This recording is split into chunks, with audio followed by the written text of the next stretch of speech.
الحمد لله نحمده ونستعينه ونستغفره ونؤمن به ونتوكل عليه ونعوذ بالله من شرور انفسنا ومن سيئات اعمالنا من يهده الله فلا مضل له ومن يضلل فلا هادي له ونشهد ان لا اله الا الله وحده لا شريك له واشهد ان محمدا عبده ورسوله اما بعد فقد قال الله تبارك وتعالى في القران المجيد والفرقان الحميد اعوذ بالله من الشيطان الرجيم بسم الله الرحمن الرحيم ولا تقولوا لمن يقتل في سبيل الله اموات بل احياء ولكن لا تشعرون آمنت بالله صدق الله العظيم زندہ جاوید ہے اللہ والوں کا گروہ، زندہ جاوید ہے اللہ والوں کا گروہ، امت مرحوم سو سکتی مر سکتی۔ حصول برکت کے لیے ایک مرتبہ اور درود پاک پڑھ لیجیے۔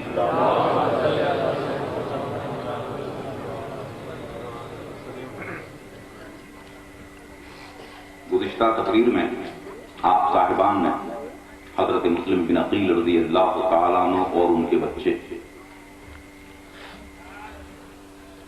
جو شہر کوفہ میں شہید کر دیے گئے ان کی شہادت کا بیان سنا تھا۔ ہم نے یہ بھی بیان کیا تھا کہ حضرت مسلم بن عقیل رضی اللہ تعالیٰ عنہ نے خط شہر کوفہ سے قاصد کے ساتھ روانہ کر دیا تھا امام حسین رضی اللہ تعالیٰ عنہ کی خدمت میں۔ یکم ذی الحج پہلی تاریخ کو قاصد روانہ ہوا حضرت مسلم بن عقیل رضی اللہ تعالیٰ عنہ کے خط کو لے کر، اور 8 تاریخ کو وہ قاصد خط لے کر امام حسین کی خدمت میں حاضر ہو گیا۔ جیسے ہی خط پہنچا حضرت مسلم بن عقیل رضی اللہ تعالیٰ عنہ کا امام حسین کے پاس، تو آپ نے اہل بیت کو نئے سفر پر تیاری کا حکم دیا۔ لوگوں نے دیکھا کہ امام عالی مقام حضرت حسین رضی اللہ تعالیٰ عنہ تیاری فرما رہے ہیں شہر کوفہ کی طرف جانے کی، تو لوگ آ کر آپ کو منع کرنے لگے، سرکار آپ کوفہ تشریف نہ لے جائیں، معلوم نہیں آپ کو کہ کوفہ والے بے وفا ہیں۔ امام علی مقام حضرت حسین رضی اللہ تعالیٰ عنہ سب کے مشورے سن رہے تھے خاموشی کے ساتھ۔ تعجب کی بات تو یہ تھی کہ عقل والے عشق والے کو مشورہ دے رہے تھے۔ یاد رکھو ہر زمانے میں صلاح دینے والے تو بہت مل جاتے ہیں مگر ساتھ دینے والا کوئی نہیں ملتا۔ سمجھ رہے ہیں آپ؟ دیکھو میں کچھ وشیش بات بول رہا ہوں، آپ میری بات کی طرف دھیان دیں، اور اس بات کو جا کر گھر جا کر نوٹ بک میں لکھنا کہ صلاح دینے والے تو بہت مل جاتے ہیں، ساتھ دینے والا نہیں ملتا، کیونکہ صلاح دینے میں خرچہ نہیں آتا، ساتھ دینے میں سبھی پرکار کا خرچہ آتا ہے، یہاں تک کہ جان بھی دینی پڑتی ہے۔ اس لیے صلاح دینے والے تو بہت مل جاتے ہیں انسان کو، لیکن ساتھ دینے والے بہت کم ملتے ہیں۔ صلاح دینے آ رہے تھے لوگ، امام علی مقام حضرت حسین رضی اللہ تعالیٰ عنہ لوگوں کی صلاح سن رہے تھے، مشورے سن رہے تھے، دل ہی دل میں مسکرا رہے تھے۔ آپ جانتے تھے کہ یہ لوگ مجھے صلاح ہی دے سکتے ہیں، ساتھ نہیں دے سکتے۔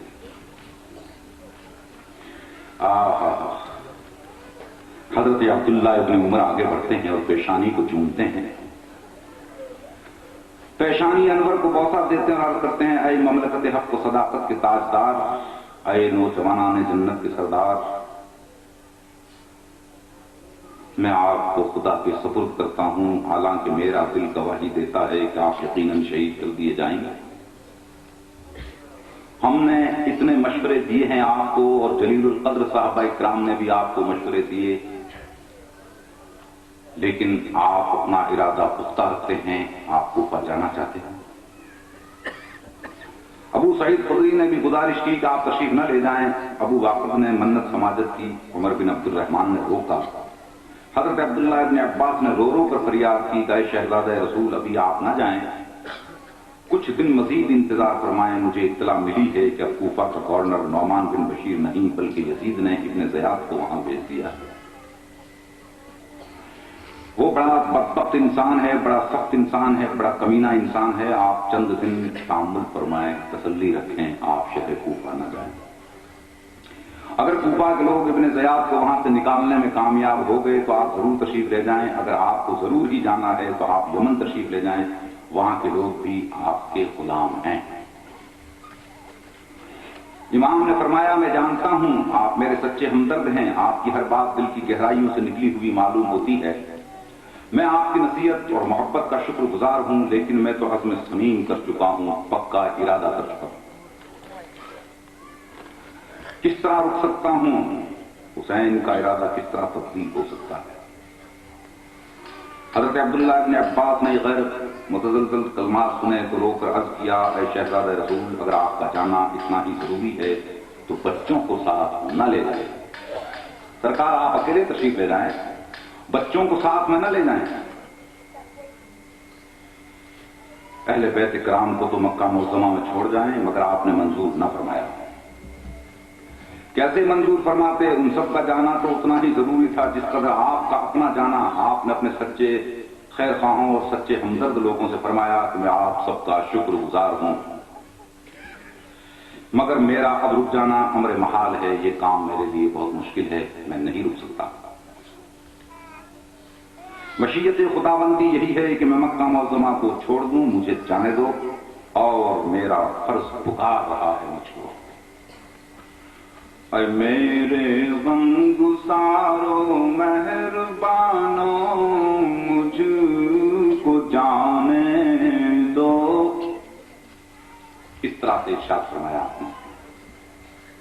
اے میرے غم گسارو مہربانو، مجھ کو جانے دو، پر مجھے نانا کے دی ڈوبتی کشتی بچانے دو، کسی کے روکنے سے ابن حیدر رک نہیں سکتا، کسی کے روکنے سے ابن حیدر رک نہیں سکتا، یہ سر کٹ سکتا ہے باطل کے آگے جھک نہیں سکتا، مجھے نانا کے حکم خاص کی تعمیل کرنے دو، مینا کے فرض کی جا کر مجھے تکمیل کرنے دو، یہ دنیا کچھ نہیں، یہ دنیا کچھ نہیں، ایک صورت موم ہے سب کچھ، مجھے تم کیا بتاتے ہو مجھے معلوم ہے سب کچھ، مجھے کیا بتاتے ہو مجھے معلوم ہے سب کچھ۔ آپ کے ارشادات عالیہ سن کر لوگ پھوٹ پھوٹ کر رونے لگے۔ ہاں، محبان اہل بیت کی آنکھوں کے اندھیرا چھا گیا سامنے۔ اے مکہ والو، اے دور دراز سے آنے والے حاجیوں، محمد عربی کے چاند کی آخری زیارت کر لو، فاطمہ کے لال کا آخری دیدار کر لو، آج کے بعد اس پیکر نور اور تصویر مصطفیٰ کو نہیں دیکھ سکو گے۔ ہاں، امام حسین نے حرم محترم کی طرف نگاہیں اٹھا کر فرمایا، جلوہ گاہ رب جلیل، اے تصویر ذوق ذبیح الخلیل، حسین تیری عظمتوں کو سلام پیش کرتا ہے، اللہ تعالیٰ تیری حرمت کی حفاظت فرمائے، تیرا وجود خطا کاروں گناہ گاروں کے لیے چشمہ رحمت ہے، تو سراپا برکت کی برکت ہے، اے خدا کے گھر، تیری زیارت سے گناہوں کا خاتمہ ہو جاتا ہے، تیری حرمت بچانے کے لیے نانا جان تجھے چھوڑ کر مدینہ چلے گئے تھے، اور آج تیری حرمت کو بچانے کے لیے حسین کربلا کو جا رہا ہے۔ کیا بات ہے، اے کعبے کی دیواروں تم سلامت رہو، اور خوش نصیب تم سے چمٹ چمٹ کر اپنے گناہوں کی معافی مانگتے رہے، اے حجر اسود تم بھی سلامت رہو، تمہیں میرے نانا نے چوما ہے، تم بہت خوش نصیب ہو، تمہیں لوگ قیامت تک چومتے رہیں گے۔ میری طرف دیکھو، میں بھی بوسہ گاہ رسول ہوں۔ اے سنگ اسود، اللہ کے رسول نے مجھے بھی چوما ہے اور تجھے بھی چوما ہے۔ میں بھی بوسہ گاہ رسول ہوں، لیکن تمہیں چومنے والوں میں سے ہی کچھ لوگ میری گردن پر تلوار چلا دیں گے۔ یہ اپنا اپنا مقام ہے۔ امام علی مقام کی دقت انگیز باتوں سے کعبۃ اللہ کی دیواریں ہلنے لگیں، کعبے کی دیواروں کو لرزا آیا۔ فضاؤں میں یکایک درد افزا صدا گونجی، ہوئی مرکز اسلام سے اسلام کی گونجی، چلے ہیں کربلا کو کربلا کے کعبہ کے والی، خدا کا گھر نبی ذاتوں سے گویا ہو گیا خالی۔ در و دیوار کعبہ نے لباس ماتمی پہنا، در و دیوار کعبہ نے لباس ماتمی پہنا، اور اسے گلن پھولوں کا اتارا جسم سے گہنا، جگر پر فرد غم سے سنگ اسود نے رکھا پتھر، صفا مروہ کو چکر آ گیا، کھانے لگی چکر۔ بنی شکل حتیم دل شکستہ صورت ماتم، شکل چشم نم تھا اشک افشاں چشمہ زمزم، مثال اشک غم دریا بہے میزاب رحمت سے، ہر ایک سجدے نے سر ٹکرایا محراب عبادت، ہر ایک سجدے نے سر ٹکرایا محراب عبادت سے، خدا کی راہ میں گھر سے خدا کا مہمان نکلا، خدا کی راہ میں گھر سے خدا کا مہمان نکلا، شہیدان محبت کا امیر کارواں نکلا۔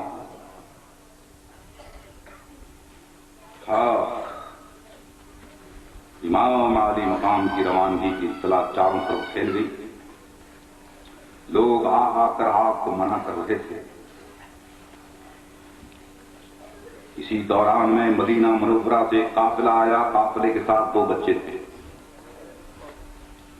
مکہ معظمہ پہنچ کر وہ قافلے سے الگ ہو گئے اور سیدھے امام حسین کی خدمت میں حاضر ہوئے۔ یہ بچے سیدہ زینب رضی اللہ تعالیٰ عنہ کے جگر کے ٹکڑے حضرت عون اور حضرت محمد تھے۔ مامو جان کے حضور میں حاضر ہو کر ادب سے سلام عرض کیا۔ امام حسین رضی اللہ تعالیٰ عنہ نے بڑی محبت سے اپنے بھانجوں کو اپنے سینے سے لگایا اور آنے کا سبب پوچھا، کارن پوچھا، کیوں آئے ہو تم؟ بچوں نے عرض کیا، آپ کے نام ہم اپنے والد کا خط لے کر حاضر ہوئے ہیں، اور ادب سے خط پیش کر دیا۔ امام حسین نے خط کھولتے ہوئے پوچھا، کہو سغرا کی طبیعت کیسی ہے؟ میری بیٹی سغرا کی طبیعت کیسی ہے؟ ہمیں یاد تو بہت کرتی ہوگی۔ عون نے بتایا کہ جناب اب بیماری سے تو بالکل صحت یاب ہو چکی ہیں، لیکن آپ سب کو اس طرح سے یاد کرتی ہیں کہ بیان نہیں کیا جا سکتا۔ دن رات آپ ہی کی باتیں کرتی رہتی ہیں، کبھی بھائی جان علی اصغر کی باتیں، کبھی ننھے علی اصغر کی باتیں، کبھی اپنی امی کی باتیں، کبھی ہماری امی کی باتیں، آپ کا ذکر تو بار بار کرتی رہتی ہیں۔ ہم جب مکہ معظمہ کو آنے لگے، ہمارے گلے لگ لگ کر روتی تھیں، آپ کو بہت بہت سلام کہتی ہیں، کہہ رہی تھیں کہ ہمارا سلام بھول نہ جانا، بھائی جان علی اکبر کے نام پیغام دیا تھا کہ آپ کا وعدہ کدھر گیا؟ اب مجھے لینے آؤ گے تو سغرا کی قبر سے ملاقات ہوگی۔ آپ کے نام رو رو کر پیغام دے رہی تھی کہ بابا جان میرے حصے کا پیار بھی سکینہ سے ہی کر لینا۔ میں آپ کی کیا لگتی ہوں؟ پھر کہتی تھی میں سکینہ سے جلتی نہیں، وہ تو میری جان ہے، اسے بہت بہت سلام کہنا، ننھے علی اصغر کو میری طرف سے گود لے کر سینے سے چمٹا کر پیار کرنا۔ امام حسین نے آہ سر کھینچی اور خط پڑھنا شروع کر دیا، اور اس خط میں لکھا تھا، من جانب عبداللہ بن جعفر بنام نواز رسول امام حسین بعد حمد صلات آپ کو اور تمام اہل بیت کو سلام قبول ہو۔ اما بعد معروض ہوں کہ مجھے اطلاع ملی ہے کہ آپ نے کوفہ جانے کی مکمل تیاری کر لی ہے۔ میں آپ کو خدا کا واسطہ دیتا ہوں کہ آپ اپنے اس عزم ارادے کو ملتوی فرما لیں، آپ کوفہ کو نہ جائیں، کیونکہ یہ مصیبت اور بلاؤں کا راستہ ہے. اگر آپ کو معاذ اللہ قتل کر دیا گیا تو زمین کا نور بجھ جائے گا. اس وقت آپ ہی تو منبع ہدایت اور اہل ایمان کی امیدوں کا مرکز ہے. میں نے عامل مکہ سعید بن عمر بن العاص سے آپ کے لیے امان حاصل کر لی ہے. میں جلد حاضر ہو کر اس سے تحریری امان نامہ حاصل کروں گا، اس لیے آپ میرا انتظار کریں. میں بہت جلد حاضر خدمت ہوتا ہوں. والسلام علی الخیر. امام علی مقام نے خط پڑھ کر خط کو بند کیا. مدینہ منورہ کی طرف رخ کرتے پھر بھی دل میں نانا جان اور اماں جان کو سلام کہا. صبرا کی یاد میں اٹھنے والے طوفان کو دبایا اور وہیں پر سہجون کی قبرستان جنت المعلا کی طرف منہ کر کے بابا عبد المطلب کو سلام عرض کیا اور دادا ابو طالب کو سلام کہا. اور پھر محترمہ نانی جان سیدہ خدیجہ الکبریٰ کے حضور میں ہدیہ سلام پیش کرتے ہیں. اب امام حسین رضی اللہ تعالیٰ عنہ اپنے نانی جان سیدہ خدیجہ الکبریٰ کے حضور میں ہدیہ سلام یوں پیش کرتے ہیں. السلام اے راحت جان رسول، السلام اے مادر زہرا بطول، السلام اے رازدار مصطفیٰ، الوداع اے غمگسار مصطفیٰ، السلام اے ملکہ ملک جنا، الوداع اے حرم شاہ مصطفیٰ، السلام اے زوجہ خیر الانام، السلام اے زوجہ خیر الانام، الوداع اے مادر امت تمام، السلام اے پیکر شرم و حیا، الوداع اے منبع جود و عطا. اس طرح سے آپ سلام بھی عرض کر رہے تھے اور اپنے نانے جان نانی اماں کی تعریف بیان فرما رہے تھے. اللہ اکبر، کیا دل پہ گزر رہی ہوگی اس وقت ہمارے حسین کے دل پر. السلام اے زوجہ خیر الانام، الوداع اے مادر امت تمام، السلام اے پیکر شرم و حیا، الوداع اے منبع جود و عطا، السلام اے جانثار مصطفیٰ، الوداع اے محبت نور خدا، اے رفیق و مونس ختم الرسل، اے فروغ خان اے مختار کل، اے حبیب کبریا، اے رفیق اے رسول دو طرح، اے میری امی کی امی، اے میری امی کی امی نورین، جا رہا ہے دور قدموں سے حسین، مخدوم اے کائنات، محبوب ہے محبوب خدا، طیبہ طاہرہ مقدسہ معظمہ محترمہ مکرمہ سیدہ خدیجہ الکبریٰ کے حضور میں الوداعی سلام عرض کرنے کے بعد امام حسین آغاز سفر فرما دیتے ہیں.